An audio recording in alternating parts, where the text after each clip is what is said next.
சின்ன கிராமம் திண்டுக்கல் பக்கத்துல எங்க அம்மாவுடைய ஊர். அங்க ஒருத்தர் இருந்தாரு, ஹாஜாபாய்னு ஒருத்தர் இருந்தார். ஒரு சாதாரண மனிதர், சைக்கிள்ல தான் வருவாரு. அவர் வருவாரு, ஃபுல்லா பாத்ரூம் எல்லாம் கிளீன் பண்ணுவாரு. காசு யார்ட்டையும் கேட்க மாட்டாரு, அவரா கிளீன் பண்ணுவாரு. பள்ளிவாசல கூட்டுவாரு. வெளியே இருந்து யாராவது தொழுகைக்கு வந்தாங்கன்னா அவங்க காரெல்லாம் கழுவி விடுவாரு. யாராவது கொடுத்தா வாங்கிக்குவார், யார்ட்டையும் கேட்க மாட்டார் அவர். ஆனா என்ன சொல்லுவார், யார் முசாவா பண்ணாலும் எல்லாத்துக்கும் முசாவா பண்ணுவாரு. நான் ஹஜ்ஜுக்கு போறேன் துவா செய்யுங்க, நான் ஹஜ்ஜுக்கு போறேன் துவா செய்யுங்க எப்படி சொல்லுவார்.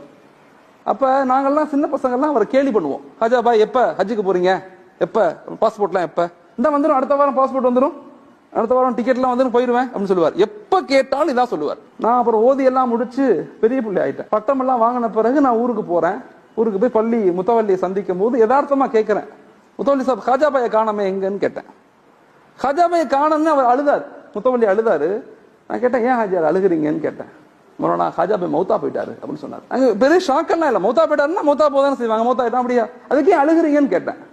கேட்டு சொன்னாரு, மொரோனா எங்க மௌத்தானாரு தெரியுமா, மக்கால போய் மௌத்தா போனார். எங்க மௌத்தானாரு, காபால போய் மௌத்தா இருக்கு. எனக்கு ரொம்ப ஷாக், எப்படி ஹாஜியார் அப்படின்னு கேட்டேன். மொரோனா தொழுகைக்கு ரோட்டு மேல அந்த பள்ளி இருக்கும், மக்கள் எல்லாம் தொழுகைக்கு வருவான் காரை நிப்பாட்டிட்டு. ஒரு ஆள் தொழுகைக்கு வந்திருக்காரு, காரை நிப்பாட்டு தொழுகைக்கு வந்திருக்காரு. தொழுதுட்டு அவர் போகும்போது சாப்பாடு வாங்கி தரட்டுமா, காரெல்லாம் துடைக்கட்டுமான்னு ஹாஜாபாய் கேட்கிறார். அதெல்லாம் ஒண்ணும் வேணாம், நான் போறேன். அவர் போகும்போது முசாவா பண்ணிருக்காரு. போய் முசாவா பண்ணி நல்லா துவா இருக்கீங்களா, துவா செய்யுங்க, ஹஜ்ஜுக்கு போறேன்னு இருக்காரு. அவர்கிட்ட போய் அவர் கேட்டாரு, எந்த ஹஜ்ஜுக்கு போறீங்க, எப்ப போறீங்கன்னு கேட்டாரு. அதெல்லாம் தெரியல, ஹஜ்ஜுக்கு போறேன். எந்த டிராவல்ஸ்ல போறீங்கன்னு கேட்டிருக்காரு. அவர் டிராவல்ஸ்னா என்னன்னு தெரியாது அவருக்கு. இந்த கார்ல வந்தார்ல, இவர் டிராவல்ஸ் நடத்துறவர், இவர் எல்லாத்தையும் ஹஜ்ஜுக்கு அனுப்புறவர். முத்தவல்லியை கூப்பிட்டு கேட்டோடனே இப்படி சொன்ன உடனே ஒண்ணுமே செய்யல வந்தவர். ஹாஜாபாய் உங்கள்ட்ட பேக் இருக்குதா அப்படின்னு கேட்டார். எனக்கு ஒண்ணுமே இல்லை. ஒன்னு பேக்கை வாங்கி 2 ட்ரெஸ்ஸை வாங்கி என் கூட வர்றீங்களான்னு கூட்டு போயிட்டார். நான் போய் அவரை சந்திச்சேன், திண்டுக்கல்ல ஹஜ் சர்வீஸ் வச்சிருக்காரு, நான் அவரை போய் சந்திச்சேன். ஹாஜாபாய் ஊருன்னு அவர் அழுகிறார். நான் ஆயிரக்கணக்கான பேர்த்து ஹஜ்ஜுக்கு கூட்டு போயிருக்கிறேன், இவரை மாதிரி ஒரு மனிதரை நான் பார்த்ததில்லை.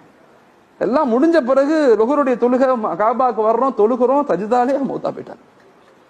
எவ்வளவு பெரிய வாய்ப்பு, அவர்கிட்ட ஒண்ணுமே இல்லை, ஓட்ட சைக்கிள் மட்டும்தான் இருந்துச்சு. ஆனா அல்லாஹ் அவரை எங்க கொண்டு போயிட்டான். சில பேர் 50 உம்ரா செய்யறோம், 50 உம்ரா மௌத் அங்க ஆகணும்னு, மௌத்து கிடைக்கல, இங்க வந்து மௌத் ஆகும். 10 ஹஜ் செய்யறாங்க, அங்க மௌத்தா போகணும்னு, வாய்ப்பே இல்லை, இங்க வந்துதான் மௌத். மனிதர்களை யாரையுமே இவங்க தாழ்ந்தவங்க உயர்ந்தவங்க நினைக்காதீங்க. எல்லாரும் உலகத்துல எல்லாரும் உயர்ந்தவங்க தான், எல்லாம் நல்லவங்க தான்.